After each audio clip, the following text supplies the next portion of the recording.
Abaana b'omugenzi emikwano abakulira ssettendekero wa UCU wamu n'abayizi bakungaanidde mu Nkoyoyo Hall okujjukira n'okusabira omwoyo gw'omugenzi Pamela Ruth eyattiddwa abantu abatannategeerekeka olunaku olw'eggulo ng'ono y'abadde akulira ensonga z'abayizi ku ssettendekero ono.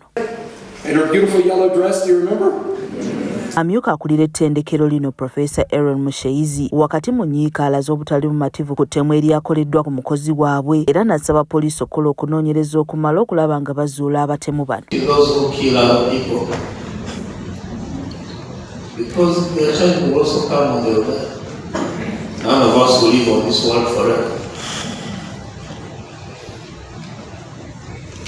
Why bring a curse on your life and your children and your family?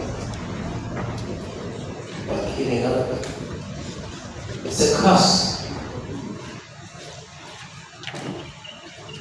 It's a curse you bring on yourself. Because the blood of the people that you take away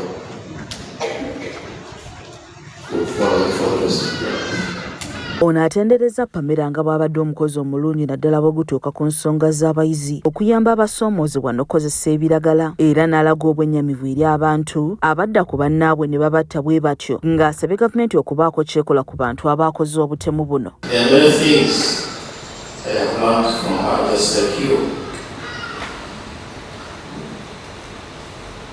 Selfless life. Pamela just loved. Young, old, she loved selflessly.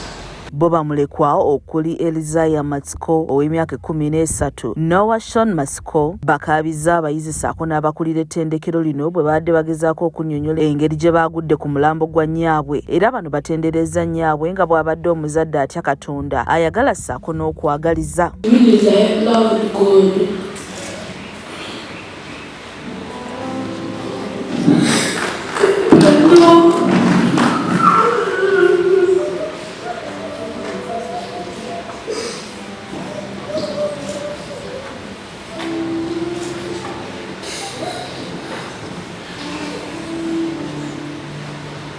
One thing I'd like to say about Pamela was that she was the kindest woman I ever known.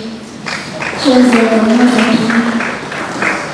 Abamu ku bakulembeze b'ettendekero lino okuli amyuka chansala ku by'ensimbi n'emirimu David Mugawe ssaako n'amyuka chansala ku nsonga z'okusoma kw'abayizi Reverend Professor John Mulindwa Kitayimbwa boogedde ku mugenzi ng'omukozi abadde ow'enkizo ku ttendekero lino era nga bategeezezza nti abadde mpagiruwaga mu kukyusa embeera z'abayizi ssaako n'abantu b'ebweru. Abadde akola emirimu gye mirungi nnyo, abadde munyiikivu, abadde ayagala nnyo abayizi baffe. Oba ssaawa mmeka ez'ekiro wafuna essimu oba obubaka ng'eriyo omuyizi waffe alina ekizibu ng'asitukirawo n'amuyamba. Bano bavumiridde ettemu eryamukoleddwako mu maka ge ne basaba poliisi okuzuula abakikoze ate ne basaba abatemu okwekuba mu mutima bakomye okutta abantu abatalina musango. Twagala okwegayirira Mukama Katonda nti ettemu nga lino erigenda okutta abantu nga tebalina kye bakoze nga talina kibi kyakoze. Tusaba Mukama Katonda atuyambe akakanye emitima gy'abo ababikola abantu abo balekeraawo okubikola kubanga bafiiriza eggwanga baviiriza abaana. Pamela abadde n'abaana 2, omwana wa myaka 13. Bo mikwano gy'omugenzi okuli Harriet Atuyabe Doreen Sselunjo gisaako ne munnansi wa America Mark Guthrie bategeezezza nga bafiiriddwa omuntu atazikawo ng'abadde ayogera omutima gwe ssaako n'okulaba ng'abayizi babeera bulungi. I'm going to say I wouldn't trade a thing for our journey together the last year and a half. And I would say the Lord gives and the Lord takes away. Yeah, blessed be the name of the Lord. What a treasure. I've never met a light. I know people speak better of the dead. I can speak of her from the living. I've never met a light like her. It attracted me so much. I thought she was beautiful. I think look at the smile. Was it ever off? I never saw it. I was like, does this girl ever frown? I couldn't even argue with her. How can you argue? I mean, nice smile. She's like, okay, you know. Yeruth ahabwe ngono omukulembeze w'abayizi ku UCU ettabi ly'e Kampala agamba nti ng'abayizi bafiiriddwa omuzadde abadde abayamba nga tebamanyi kyakukola.